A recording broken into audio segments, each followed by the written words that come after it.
Susidurėm su tom, kad neramu, gal ne tiek bijo, bet jiems neramu. Ir kodėl bijo, nežinau, nes tam kažkokių objektyvių priežasčių nėra.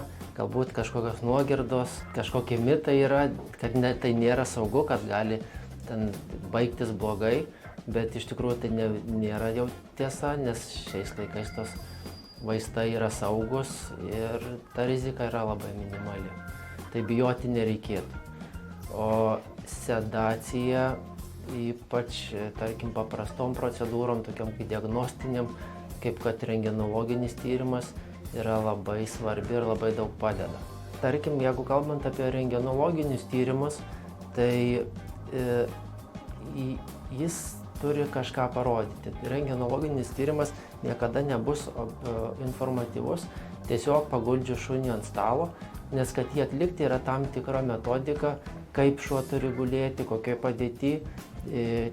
Kvėpavimas turi būti ne per greitas, nes rentgenologiniai tyrimai jo vaizdams įtakos turi labai daug dalykų. Netaisyklinga padėtis, kažkokie mikrojudesiai šunio. Ir tada jau nemanoma gauti vaizdo aiškaus ir tada negalima 100% pasakyti diagnozės. Tai kaip pavyzdys, jeigu šuo stresuoja, kvėpuoja dažnai, tai jisai tiesiog ant stalo gulės, judės visas, tiek kojos, tiek pilvas ir mes negalėsim gauti normalaus vaizdo, kurį galima būtų interpretuoti ir pasakyti, kas yra per problemą.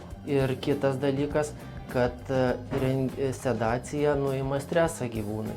Nes jeigu mes galdysim šunį ant rentgeno stalo, jį ten reikės laikyti stipriai spausti, tai vis tiek atsiranda baimė, tada jau jisai įsibaimina ir pačios veterinarijos klinikos ir visų kitų dalykų ir tas papildomas stresas gali iššaukti ligas, tarkim, arba ten pabloginti gyvūno būklę, kaip pavyzdys, jeigu širdies ligos kokios. Tai jeigu kalbam apie,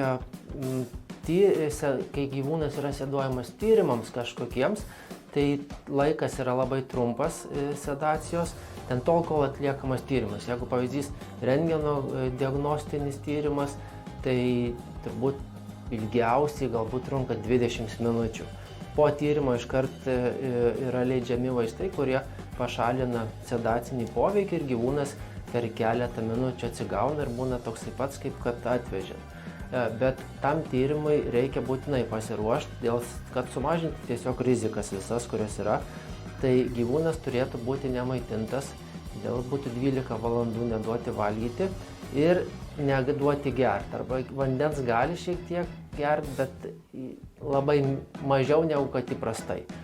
Jeigu daromas yra pilvo srities rentgenologinis tyrimas, tai galbūt šiek tiek prieš tyrimą reikėtų ilgiau kieme pasivaikščioti, kad pasišlapintų ir pasituštintų, nes kartais turinys gali duoti šešėlius ir uždengti kažkokią tai patologiją, kuri yra.